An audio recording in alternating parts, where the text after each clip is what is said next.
Certainly in South Africa, the numbers are catching up very quickly, and it's extremely worrying. A large number of our population in South Africa, and certainly in KZN, is actually undiagnosed.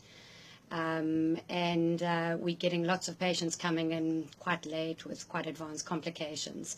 But on the good side of things, since the 1990s, there's been an explosion in terms of medical research, new drugs coming out, and we really have so much more available at our fingertips than we did certainly during the early days of my training. So that's really on an extremely positive note. So on one hand, Dr. Skelton, you're saying that we are offering better treatment options, better diagnosis, but there's still a substantial number of South Africans who are walking around who have no clue that they're either pre-diabetic or have full-blown type 2 diabetes. Absolutely. And what's the cause of that? Do you think it's a lack of education, lack of knowledge, poor awareness, or do you think people just don't?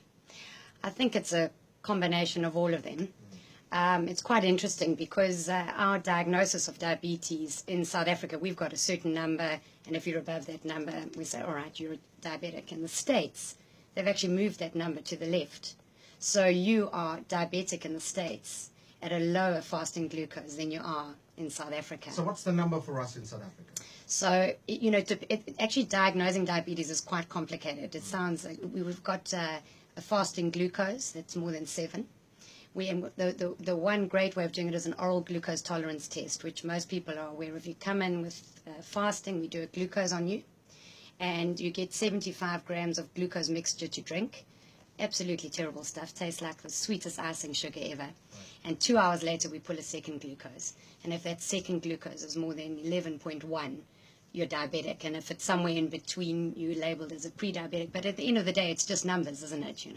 So you can be kind of on the cusp. And then you often hear people say, oh, I've got early diabetes, or I've got mild diabetes. I think that's very important to realize. Diabetes is diabetes. If you've got type 2 diabetes, you're diabetic. And it's very important. Actually, the most important time to have really good diabetic control is in the first 10 years of your diabetic lifespan. And the reason for this is what the studies have shown us, is that the cells have something called a metabolic memory.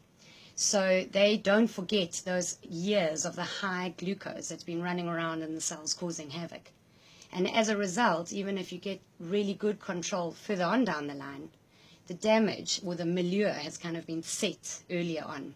And so you have an increased risk of developing what we call the microvascular complications, complications to the eyes, to the kidneys, etc., that then goes further.